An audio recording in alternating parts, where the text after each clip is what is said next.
Hello, I'm Colin Sullivan. And I'm Lindsay Mills. And this is Almost Live, a weekly show to give you the who's who and what's what of Telluride and Mountain Village. On this week's episode, we'll welcome a few special guests, including Tom Nading, local musician and music store owner, and Pete Wagner, the founder and CEO of Wagner Custom Skis. Our own Mr. Patrick Legans, the wine geek food freak, is going to do a lovely salmon dish for us, and then we're going to see new episodes of Yoga with Barbara, Fuel Up, and Device Advice. You'll enjoy a few local promos, and then a new episode of Free Enterprise. But now, over to this week's Warren Commission for the music and entertainment scene.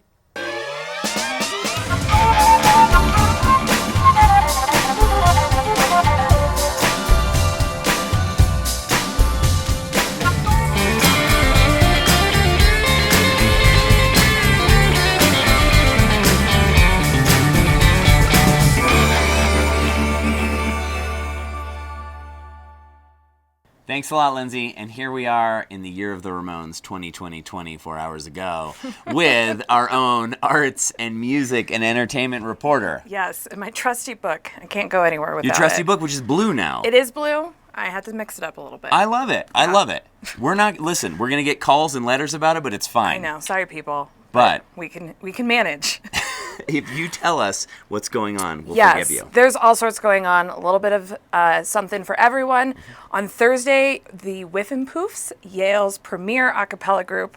I don't know if... That sounds so much like an a cappella group. That's existed for like 200 years. Yes, and I don't know if a cappella was big at your college. It's a big deal at my college. Not only was it big at my college. Were you in it? I am a singing saint. Yes, of course you were. Of course.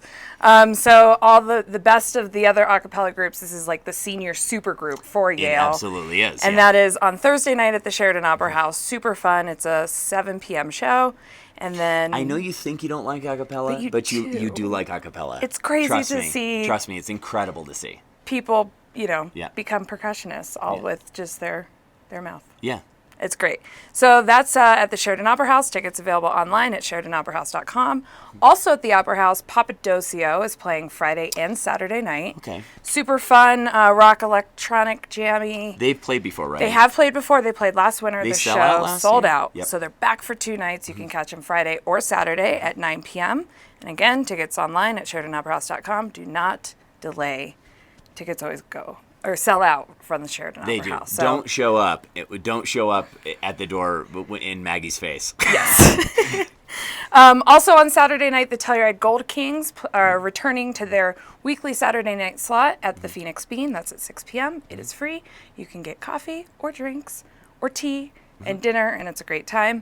And then also on Saturday night, our good friend DJ Black Caesar is playing at the Liberty, our good friend Henry. Yep. And that is at 10 p.m. It's free. Go dance, have a blast. And then on Sunday at the Liberty, they're doing something really fun and new for Sundays in January. It's salsa dance classes, and it's a suggested donation. It's at 7 p.m. every Sunday. Cool. And it's a collaboration between Telluride Dance Collective and the Liberty. So that's great. Their dance classes are wonderful. They're usually over at the Palm, but how great to be able to do it in the Liberty. Yeah, go do it at the Liberty and pick up some salsa dance moves. Another way to freak out the tourists. Yep. And then on Tuesday, David Nunn, local guitarist, he plays a 4 p.m. Happy hour set at the Old Bar at the Sheridan. And then next Wednesday is an event I'm personally very excited for. Okay. It's Girls' Night Out at the Sheridan Opera House. What does that mean? It's a male review. Chippendales, if you will. No way. Yes. So that's... Am I in it? Nope. Okay. Should I be? It's a professional group coming in from out of town. Okay, so I should be. Thank you, Catherine. So that's at 8 o'clock next Look at Wednesday. That risque stuff. Tickets available online at SheridanOperaHouse.com. I really wish it were a Friday or a Saturday It's night. a new decade, folks. But, go and see Catherine Warren turn red. I don't know if I can go out on a school night. The next day's a council meeting. Don't lie to yourself. We'll see. You'll be there. If we wanted to read about some of these bands, these lovely new bands coming in, or potentially the Whiffin' Poofs or something like that, where would we read about them, Catherine? You would pick up this week's copy of the Watch newspaper out every Thursday. My Warren Commission column is there, as is the beat sheet, the event calendar that I put together each week. Catherine, thanks a lot for being here. Thanks for having me, Colin. All right, let's head on over.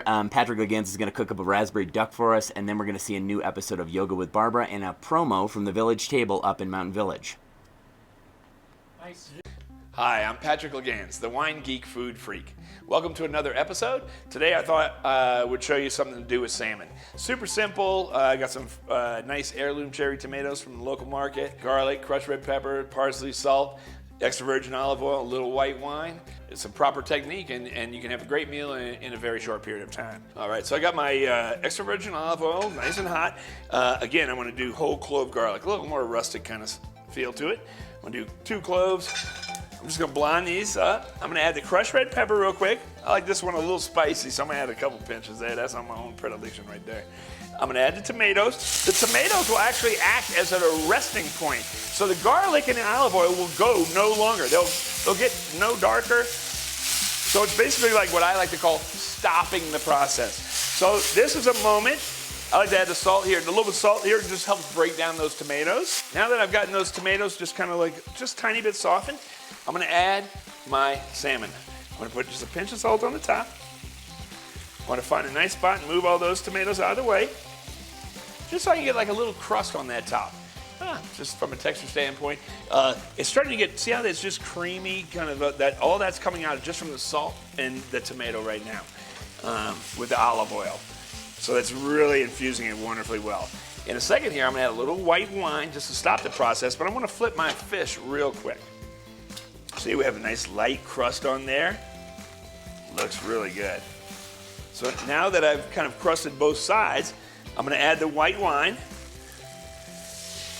and then I just reduce from here. You can take the backside of a slotted spoon.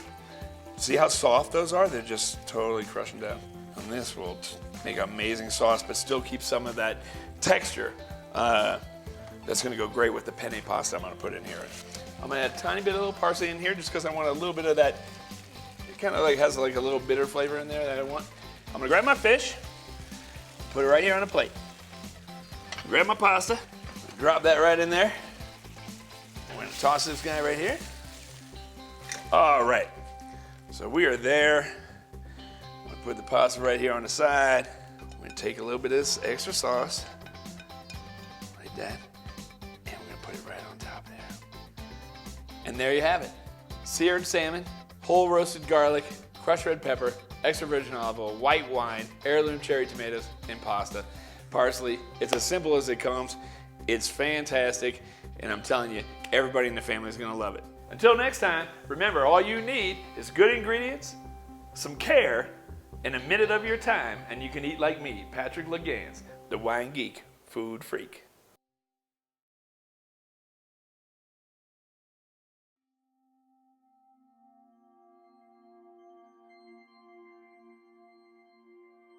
Hello and welcome to Yoga and Telluride TV. Today we'll be looking at headstand or a Shirshasana. Again, there are many different sort of hand positions to do a headstand. This is a rather advanced posture and you don't want to compromise your neck. So unless you already have a headstand in your practice, I do not advise to do this without the supervision of a teacher. Yet, if you want to get some pointers, this will be a great video. Anyway, so come onto your knees first. And then I want you to interlace your hands with your pinkies parallel. We want to avoid sort of opening or moving our hands once we are with the hands or the wrists on the mat. They want to be as nailed to the floor as possible.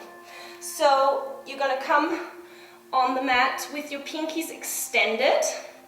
Check the distance between your elbows and see if they're parallel or if you're sort of cattywampus. I personally don't like the measuring of this because we're always one-sided because one arm is in front of the other. So use your eyes and just see if you're parallel or if there's something off and how the alignment of sort of shoulder and elbow is. All right. Once you have your little basket of fingers, and you check the position of your elbows, walk your knees back a little bit and bring sort of the flat bit of your head into your finger basket. I like to keep my thumbs slightly pressed against my head because it gives me extra stability. Then press into your forearms. That allows for the head to be very soft. Okay, then extend the legs. Now, the trick is to walk, walk, walk until your legs come off automatically. Okay, we'll try that again. Extend your legs, press into your forearms, walk your toes in, walk, walk, walk, and then you feel already that the legs are coming off. If you don't get to that point, you may want to just stay here in headstand prep and work on opening your shoulder girdle so that, and your hamstring flexibility, so that you can bring your toes in. Then do not push up, but slowly bend one leg at a time, keeping your knees in towards your chest. Then you can raise your hips. Stay here, and if you're ready, slowly, slowly extend your legs. Stay up here, up for up to 25 long breaths. If at any point your breath is speeding up, come down immediately. And to come out, same way as we came in, bend the knees and tuck your legs into your chest. Bring your knees down and then place your big toes together. Sit down in Halasana. Make sure not to bring your arms back, but just let go of your sort of grip and extend the arms straight. Thank you so much for watching. This was Shirshasana or Shirshasana Prep. Unless you're very comfortable sort of going in and out of Shirshasana, as I said, do not try and attempt it because it could compromise your neck. Thank you so much for practicing. Namaste.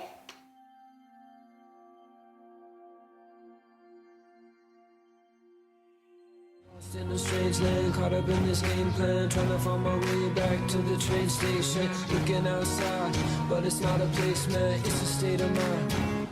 Graceland. Heaven is here. When my mind is... Art connects us with the human spirit. Art is life. Art is freedom. Art matters.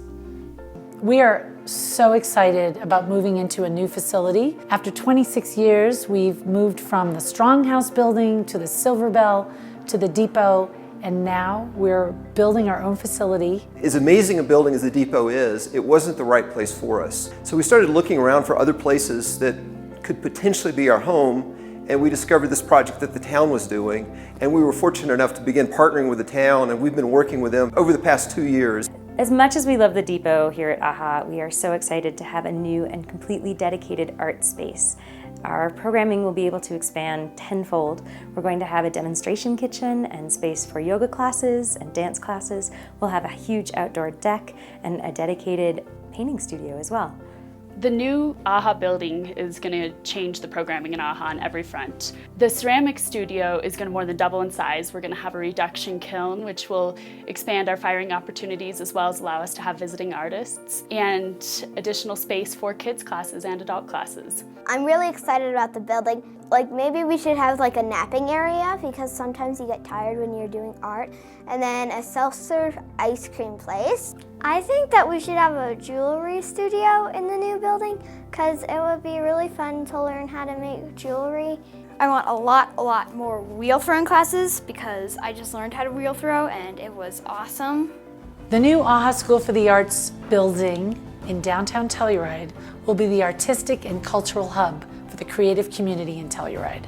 It's going to be 10,000 square feet for the AHA School, over 3 levels. We'll have the entire first floor, 75 parking spaces, which the town really needs underground, and then it's going to have 12,000 square feet of affordable housing, which the community really needs. So it's a win for us, but it's also a big win for the community. It's going to be next to the transfer warehouse and the library, and all that will just bring great energy to that center of town, and there'll be a lot of good that comes out of it. The town's going to be breaking ground in the first quarter, and hopefully 2 years from now, in early 2020, we'll be moving into the space. So we look forward to working with all you guys to make it happen. I'm so excited for the future of AHA. That was perfect.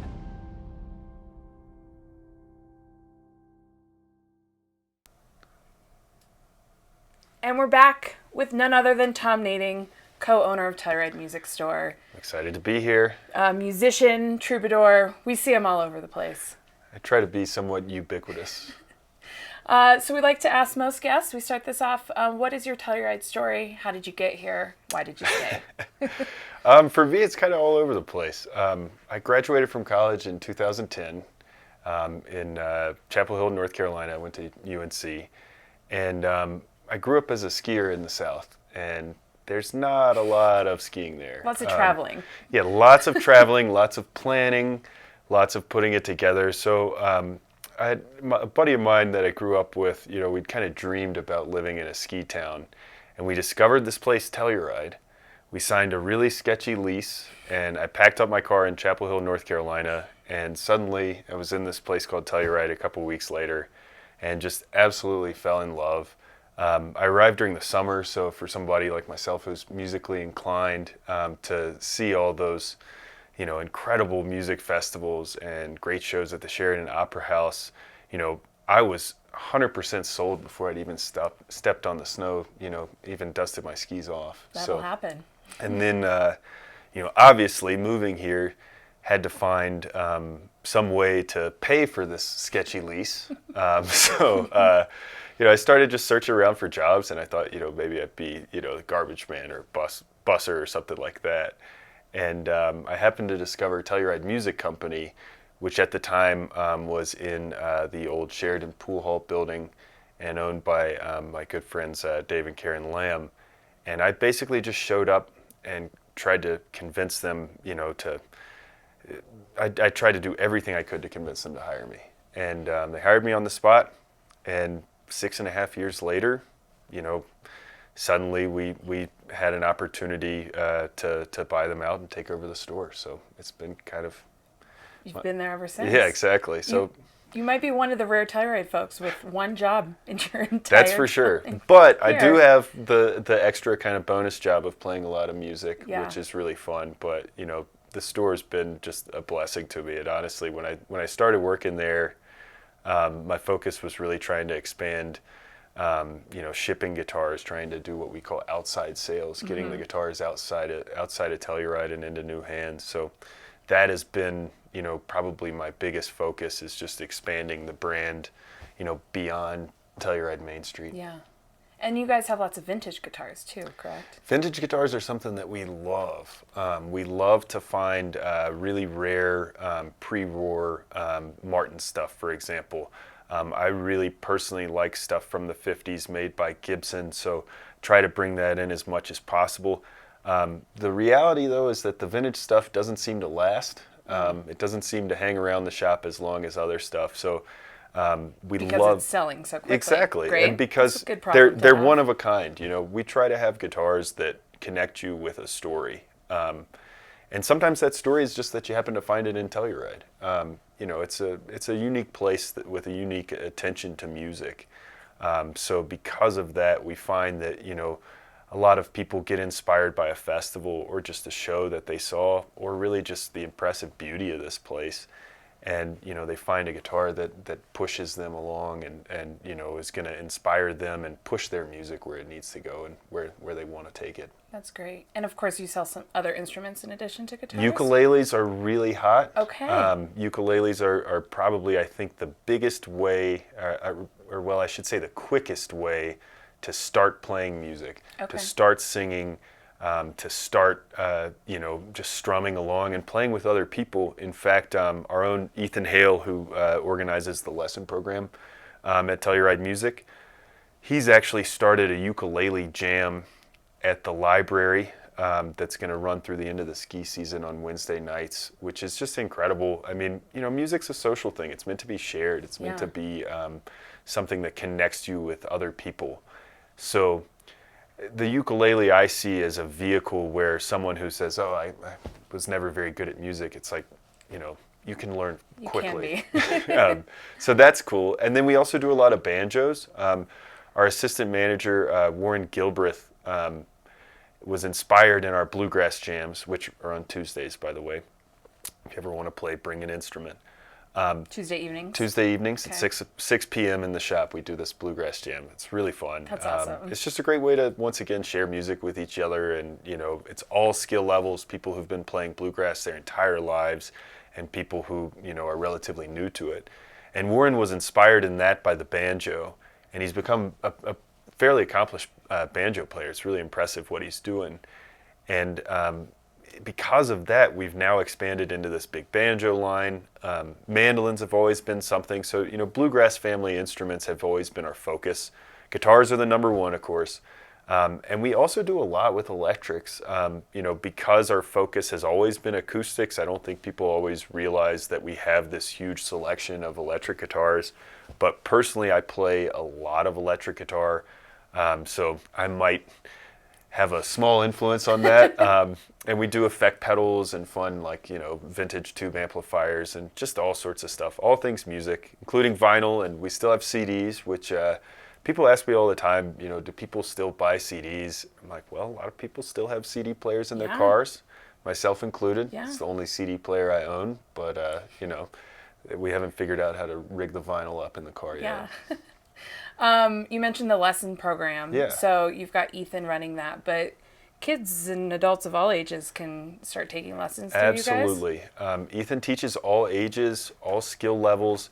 I really think of him not so much as an instructor or as a teacher, as like a musical guide. Where he's really strong is connecting with, the student and finding what their goals are, finding what you really, want to do with music, and just coming up with a plan to get you there. So we do drop-in lessons for folks from out of town, but we also do regular schedule, weekly, kids in the afternoons, a lot of adults in the mornings. It's just a great way to really tune up what you're doing. And not just guitar, correct? Not just guitar. Okay.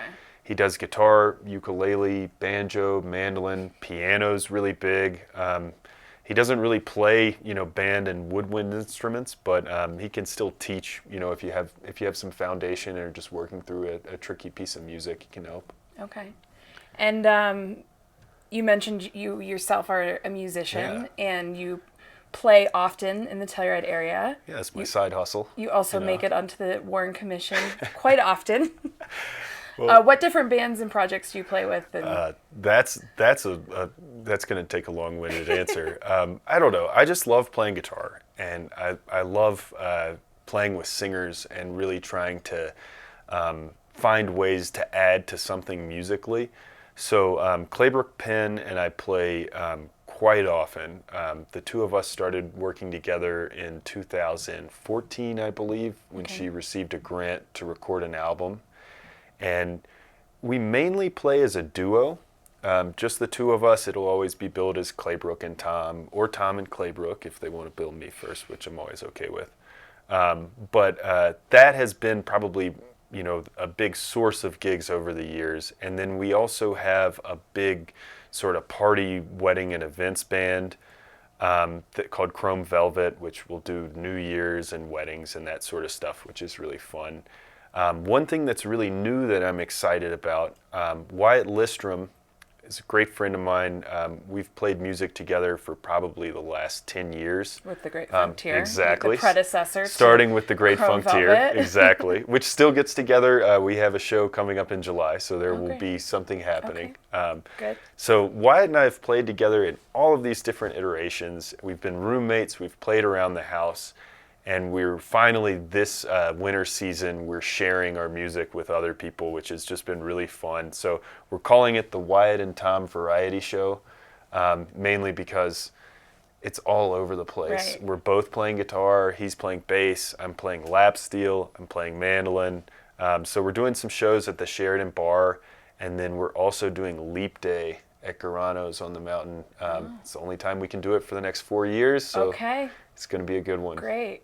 Oh, and another new thing that's really cool. So I mentioned the Bluegrass Jam that we do at the shop. I've started organizing some bluegrass nights at the Phoenix Bean Coffee House, which are kind of an extension of that jam. Basically, what we're doing is inviting some of the better players, people who've really worked on some of the songs from our jam, to then play on Friday night, and it's available, obviously open to the public in an actual performance. So we're doing that quite often, and that is actually just called Tom Nading and the Bluegrass Pickers. So if you see that or hear about it in the Warren Commission, that's a fun time Well, too. be sure to email me about that so I can get it in the Warren Commission. I'll try. On that note, we're going to take it over to the other side of our studio, and Mr. Nading will be playing a song for you. Oh, yeah.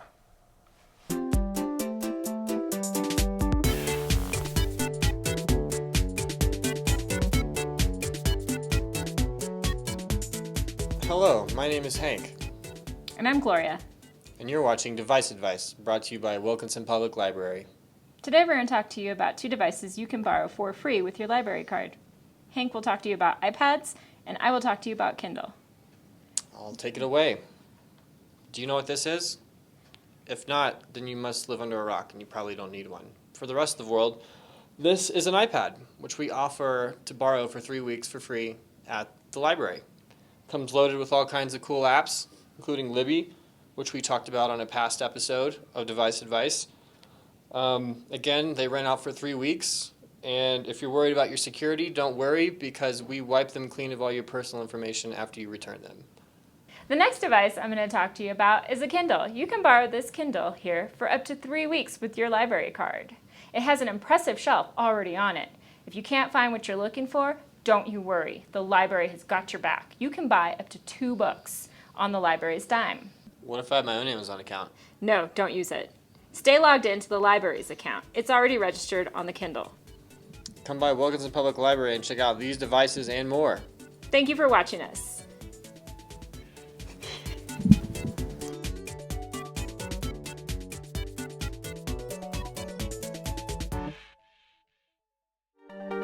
Hi, I'm Becca. And I'm Ryan. And we are Team Fuel. And this is Fuel Up.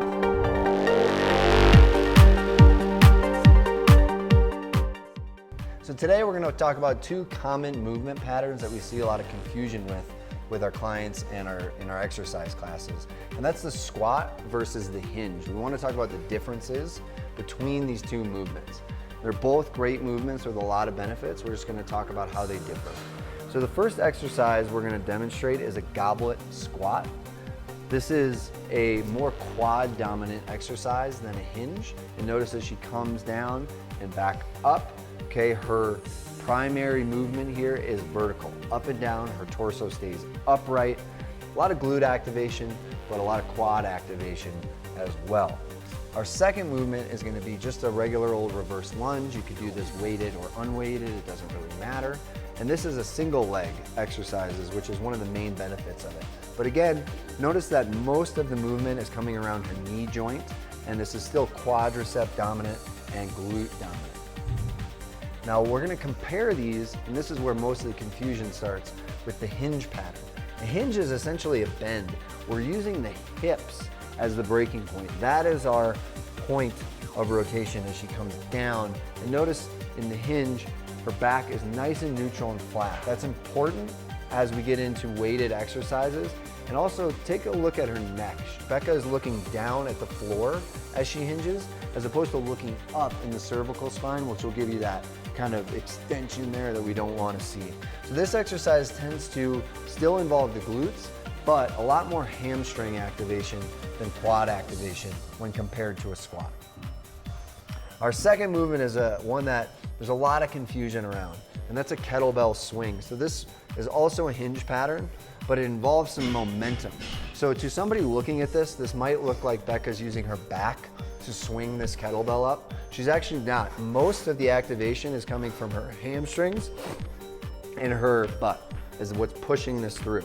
So a lot of leg activation as she snaps her hips through, and notice she keeps her spine neutral. Again, just like the deadlift. I wonder, Ryan, if we should demonstrate what we often see in class or with our clients. Absolutely. So I would say 2 of the biggest mistakes I see. The first is squatting the deadlift. So this again is not a squat pattern. Notice how she's bending at the knee, more quadricep dominant. What we're trying to work with the kettlebell swing is more hamstring, just like that. A little more hinge pattern as opposed to a squat pattern. The second problem we see with swings is breaking, especially in the thoracic spine. So what we're gonna see is a rounding of the spine as she comes down. Notice the rounding. It's not what we wanna see. We wanna stay nice and neutral. And lastly, something we do see is breaking that neutral plane of motion with the hips. See how she's bringing her hips through, extending? And now that is something people do with good intentions because they're trying to use their hips as opposed to their knees, but we want to stop at that neutral position. I think I see that often even in class when people are doing the stiff leg deadlift and they come here. Correct. All you need to get to is neutral so that your hips come up. We stop right here. There's no need to go any further, extending those hips into the frontal plane. Well, Becca, I hope that people understand the difference between a squat and a hinge a little better. And if not, they should ask. Well, thanks for joining us today on Fuel Up. We look forward to seeing you next time. Thanks so much to Becca and Ryan over at Fuel Telluride. We hope you enjoyed that workout. But now we're here with Pete Wagner of Wagner Custom Skis. Thank you so much for joining us. It's nice to be here. It's nice to have you. Quick little jaunt over to the studio today.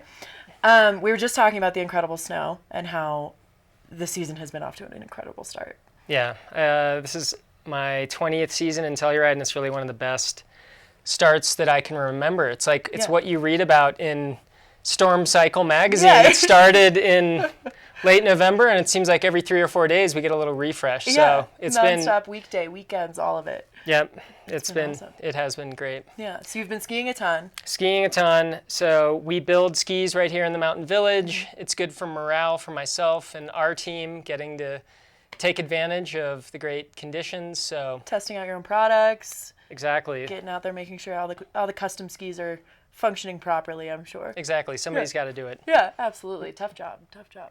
So tell us a bit about Wagner and anything new that's going on up in the village here. Sure. So I am the CEO of Wagner Custom Skis. Our ski factory is just a few steps from the chairlifts and the Telluride TV headquarters. Yep. A couple of things that we have going on right now is we've got a really interesting artist collaboration with the Boulder Creative Collective. And we have a show going on in the town of Telluride right now at the 81435 Gallery on First Street. And that's running... Right across from the transfer warehouse. Exactly. Yep. And that's running until the end of January. Yeah. And it's so it's skis with artwork on them juxtaposed with their actual canvas work. So it's, how many artists were involved in that production? So we worked with 4 artists. They're all Colorado-based artists. Mm-hmm. And each artist did 4 different designs. And like you said, it's the juxtaposition of their artwork with the artwork they did on skis. And it turned out so much better than I expected. It's really a fun art exhibit, and definitely worth checking out if you're in town. Yeah, and just walking by the studio, you can't not look in and want to go experience that entire gallery. It's so stinking cool. Yeah, I mean, we have this time-lapse photo of Danielle DeRoberts, who's one of our favorite Telluride artists, painting on a canvas of 4 different wood skis. So there's some interesting things over there to check out. Definitely recommend going over there to see that. Yeah, it's really cool. Are you putting any of those artists' work into full production? For sure. So the way that it works is we build custom-made skis.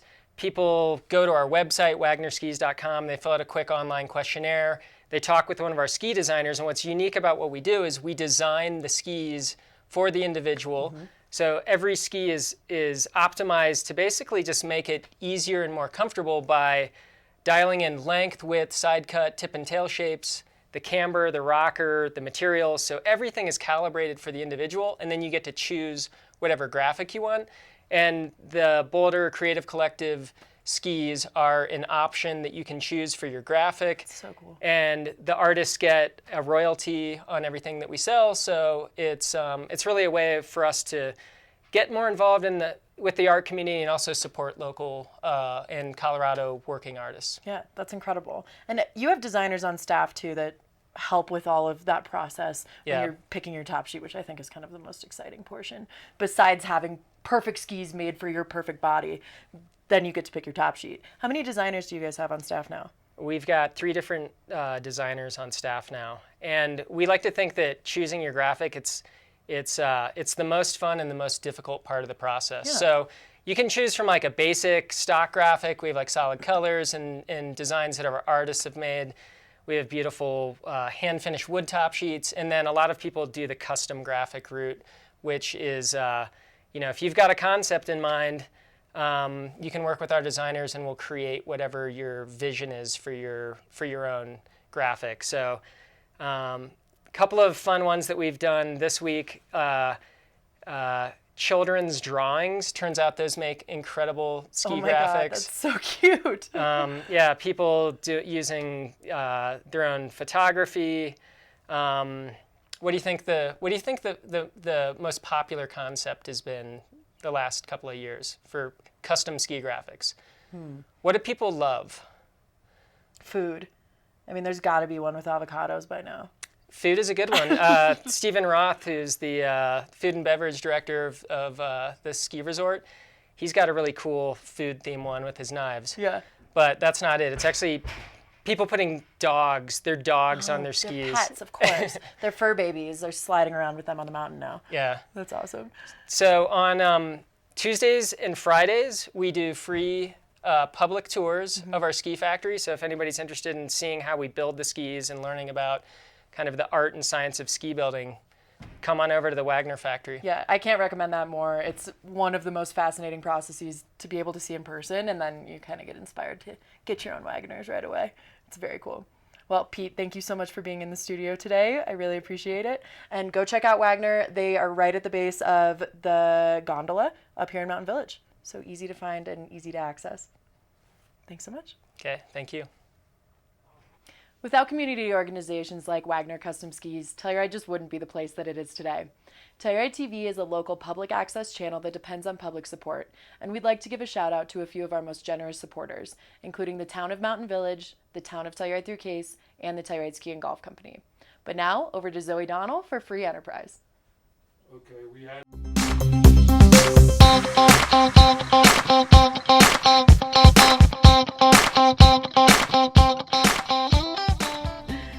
Hi, I'm Zoe Donnell, and this is Free Enterprise, where we have local businesses enter our studio for free and get some Telluride TV swag. I'm here with Mike Doherty with Telluride Outfitters, and he's going to tell us a little bit about his business.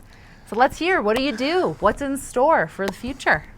We have a wonderful guide company, a 4-season guide company based in Mountain Village that does snowmobiling in the winter, rafting in the spring, 4x4 tours in the summer, and Jeep tours in the fall. And we've got a spectacular fall season headed our way. The trees are still green. It's early September. That's a pretty good indicator that we're going to have sensational colors coming through right through October. That's great. I mean, it really is impressive how much you guys have at your place. I mean, you have paddle boards. I mean, you name it. You guys can outfit just about everything. We're doing some disc rentals for folks up at the Mountain Village Disc Course.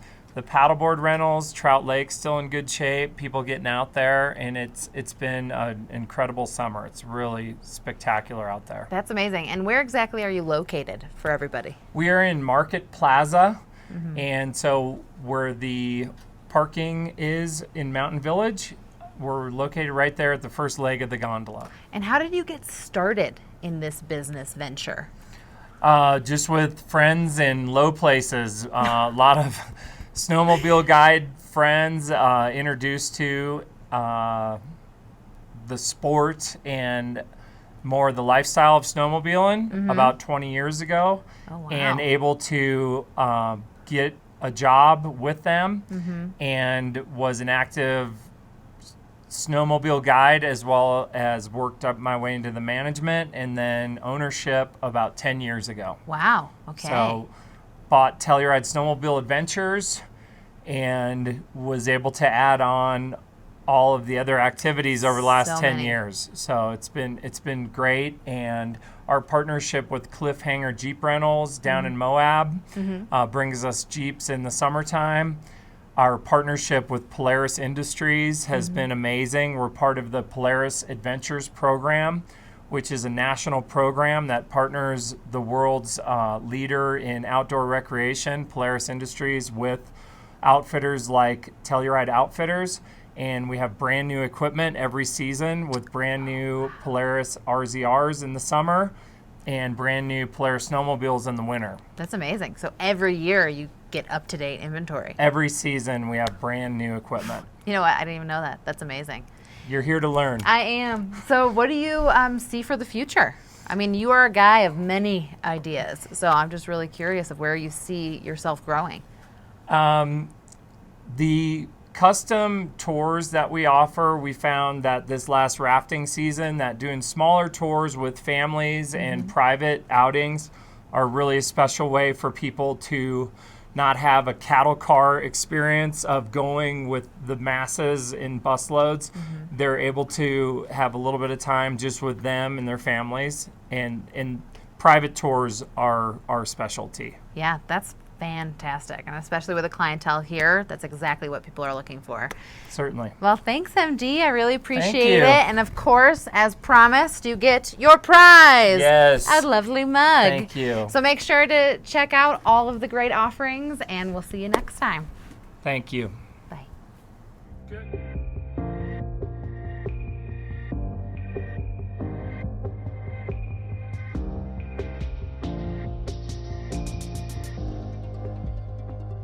We help people ski their best by making sure they're on their perfect fit equipment. So every single ski is optimized for the individual, and the benefit is performance. If you're on a ski that fits you properly, it improves your balance, comfort, control. You ski with better power and efficiency. It really just makes skiing easier and more fun. So in early 2017, we opened up a new factory just steps away from the chairlifts in the mountain village. You can walk by and actually see us building the skis from the outside. So the first step of our process is to go through our fitting system. It starts at wagnerskis.com. Then you have an interview with the ski designer. Once you work with a ski designer, we figure out what is your perfect geometry. You choose the graphics. At that point, your skis will go into our production process. The first things that we do are we mill the wood cores of the skis and the sidewall sticks. Then we'll cut the base material and pull whatever kind of structural layers are in the ski. Then we'll bend the steel edges. We take all of the different components of the ski, wet them out with an epoxy resin system, and then we put them into a heated press. They'll cook into our press for about 30 minutes, and we pull them out. At that point, we'll have a block, and then it turns into how do we extract a beautiful pair of skis out of this block. So we cut the skis out with a bandsaw by hand. We'll grind the base, bevel the base and sidewall edges, then we wax the skis, check the tune, make sure everything's set up properly, put bindings on them, and then we ship them out, or people can come in and pick them up in person. We think it's a smarter way to buy skis because you work with an expert ski designer, we'll figure out what your perfect equipment is, we build that product, and then fully guarantee it. At Wagner Custom Skis, we strive to make your mountain dreams through perfect fitting equipment. And that was Pete Wagner and his Wagner Custom Skis right up here in Mountain Village, Colorado. I ski a pair of them. Get yourself some today. But Colin, Almost Live is almost over. But if you missed part of the show, never fear. It airs morning, noon, and night on channel 1304 in Telluride, or online worldwide all the time. Yeah, you can catch us online at TellurideTV.org, find us streaming live or on demand, or you can find us on social media at Telluride TV. Yeah, and we have tons of archives on there too. You can check it out. There's local theater, there's interviews, Telluride Film Fest stuff, fashion shows. It's great. Endless. But we're heading out. See you next time. See you next time. Oh, yeah, we have to turn. Banter.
face, my divided nation.